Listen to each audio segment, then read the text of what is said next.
Fermín López, un retour anticipé pour renforcer le FC Barcelone face à l'AS Monaco. Ferran Torres dans le viseur du Milan AC, un transfert hivernal pour redynamiser l'attaque rossonera. Avant de commencer, si c'est la première fois que tu passes ici, donc je t'invite à t'abonner, c'est gratuit, ça prend 2 secondes et ça fait plaisir, merci beaucoup à toi. Le FC Barcelone s'apprête à entrer dans une période cruciale de sa saison avec le début de la Ligue des Champions 2024 à 2025. Le premier adversaire sur leur chemin sera l'AS Monaco, une équipe talentueuse et ambitieuse qui a souvent posé des problèmes aux grands clubs européens. Pour le Barça, ce rendez-vous a une saveur particulière, car il marque le début d'une nouvelle campagne continentale avec l'espoir de ramener le prestigieux trophée au Camp Nou, ce qui manque au club depuis plusieurs années. Cependant, la route vers la gloire ne sera pas simple, d'autant plus que les Catalans sont confrontés à une série de blessures importantes, rendant ce début de saison plus compliqué que prévu. Parmi les blessés figure Fermín López, jeune milieu de terrain qui s'est imposé lors de la pré-saison comme l'une des révélations du groupe. Sa capacité à jouer entre les lignes, à percuter et à proposer une alternative créative dans l'entrejeu a fait de lui un joueur très apprécié par l'entraîneur Hansi Flick. Malheureusement, une blessure au droit fémoral de la cuisse gauche, subie lors d'une séance d'entraînement avec l'équipe d'Espagne U21 le 4 septembre dernier, l'a éloigné des terrains. Initialement, les médecins du club avaient estimé qu'il serait absent pendant 3 semaines, un coup dur pour une équipe déjà fragilisée par les blessures de Gavi, Frenkie de Jong, Ronald Araujo et Ferran Torres. Cependant, des nouvelles encourageantes sont venues réchauffer les espoirs du staff catalan.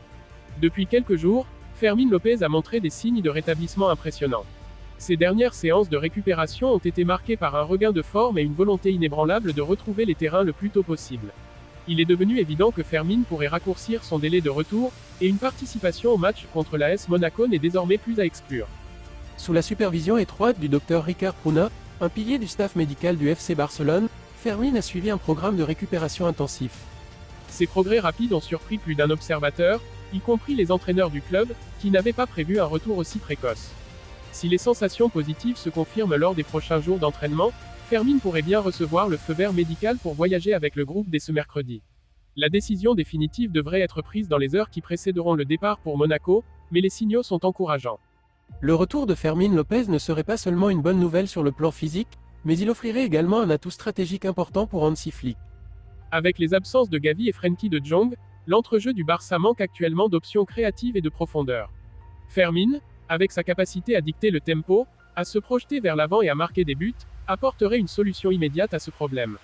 En Ligue des Champions, où chaque détail compte, avoir un joueur capable de surprendre l'adversaire par ses déplacements et sa vision du jeu pourrait faire la différence.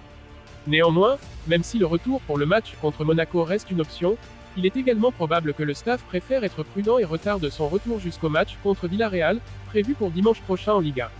Ce serait une occasion idéale pour lui de retrouver progressivement le rythme de la compétition avant de jouer des rencontres plus exigeantes sur le plan physique et tactique. Hansi Flick, connu pour être méticuleux dans sa gestion des joueurs, pourrait choisir de donner quelques minutes à Fermín en fin de match contre Villarreal pour éviter tout risque de rechute.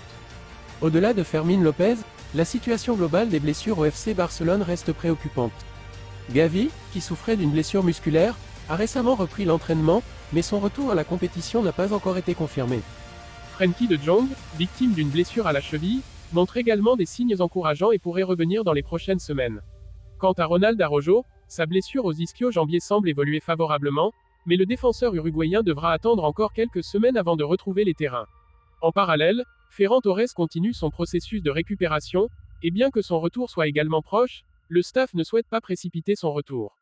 La gestion de ces absences sera cruciale pour Hansi Flick, qui devra jongler avec son effectif réduit tout en maintenant un niveau de performance élevé.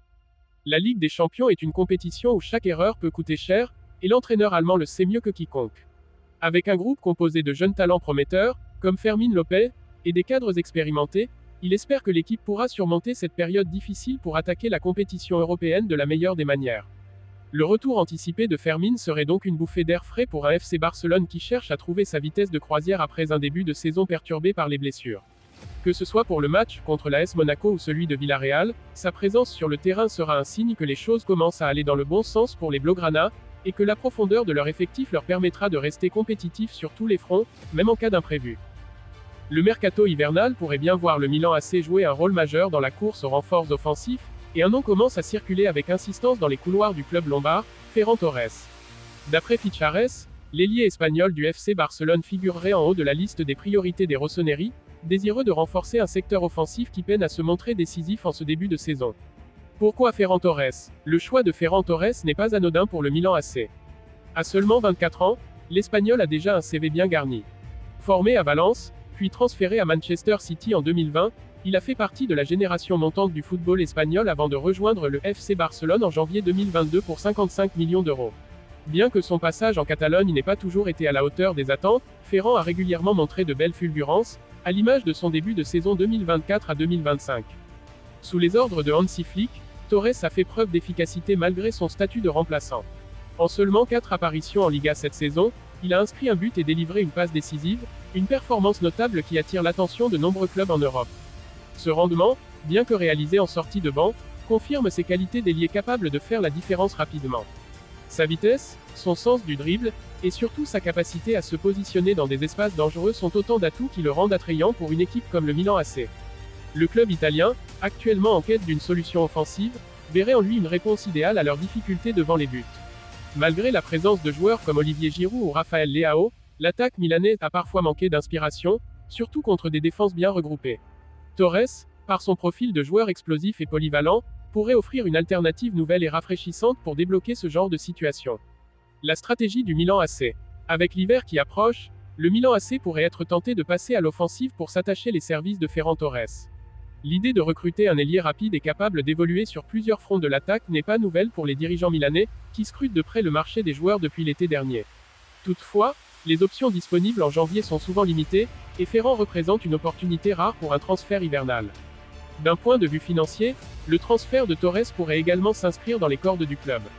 Actuellement estimé à 30 millions d'euros, l'ailier espagnol a vu sa valeur chuter par rapport à son transfert initial au Barça, offrant ainsi une belle opportunité d'investissement pour un joueur encore jeune et bourré de potentiel. Pour le Milan AC, une telle somme représente un pari calculé, surtout si l'on considère les ambitions du club pour cette saison, notamment en Serie A et en Ligue des Champions, où l'équipe de Stefano Pioli vise un retour en force. Quelles sont les perspectives pour Ferran Torres?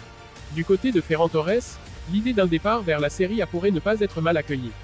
Bien qu'il apprécie sa situation à Barcelone et qu'il ait exprimé à plusieurs reprises son désir de s'imposer dans l'effectif blaugrana, l'absence de titularisation régulière pourrait finir par le convaincre d'explorer de nouvelles options. À Barcelone, la concurrence est rude, avec des joueurs comme Rafinha, Lamine Yamal, Ansu Fati, de retour de prêt, et même Gavi qui peut évoluer dans des positions plus avancées sur le terrain. Pour Torres, un départ vers le Milan AC représenterait la chance de retrouver une place de titulaire dans une équipe ambitieuse. Sur le plan sportif, la Serie A pourrait également convenir à son style de jeu. Sa capacité à déborder sur les ailes, à provoquer les 1 contre 1, et son habileté devant le but sont autant de qualités qui feraient de lui une menace permanente pour les défenses italiennes. Le style plus tactique et défensif de la Serie A pourrait lui offrir des espaces qu'il a parfois du mal à trouver en Liga, où les équipes sont plus enclines à laisser le ballon au FC Barcelone. Cependant, le plus grand défi pour le Milan AC pourrait bien être de convaincre le Barça de lâcher un joueur sur lequel Hansi Flick semble compter comme joker de luxe. Le Barça, qui a entamé un nouveau cycle sous Flick, ne veut pas affaiblir son effectif en milieu de saison, surtout avec la Ligue des Champions qui représente un objectif majeur. Ferran Torres, malgré son statut de remplaçant, reste un élément clé pour les rotations offensives de l'équipe catalane. Il n'est donc pas certain que le club soit prêt à le laisser partir, à moins d'une offre particulièrement alléchante. Le rôle de Ferran Torres dans le projet milanais. Si le transfert venait à se concrétiser, Ferran Torres pourrait rapidement devenir un acteur majeur du projet sportif milanais.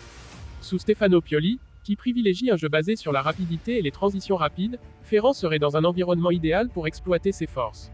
Le Milan AC, qui a retrouvé son standing en Serie A et ambitionne de briller à nouveau sur la scène européenne, pourrait offrir à l'Espagnol une plateforme pour démontrer tout son talent. De plus, un transfert en janvier permettrait à Ferran de s'acclimater rapidement à son nouveau club avant d'aborder la deuxième partie de saison avec des objectifs élevés, notamment la lutte pour le Scudetto et une possible épopée en Ligue des Champions. Avec un joueur de la trempe de Torres à disposition, Pioli disposerait d'une arme supplémentaire pour varier ses options offensives et tenter de faire la différence lors des moments clés de la saison. Conclusion. Le possible transfert de Ferran Torres au Milan AC s'annonce comme l'un des dossiers les plus chauds du mercato d'hiver. Avec un intérêt réciproque entre le joueur et le club, et une évaluation qui reste abordable pour un talent de ce calibre, les rossoneri pourraient réaliser une excellente affaire en attirant l'ailier espagnol en Lombardie. Il reste maintenant à savoir si le FC Barcelone sera prêt à ouvrir la porte à une négociation, et si Milan saura convaincre Torres de rejoindre la Serie A pour prendre un nouveau départ. Quoi qu'il en soit, les prochaines semaines promettent d'être décisives dans l'avenir du jeune ailier.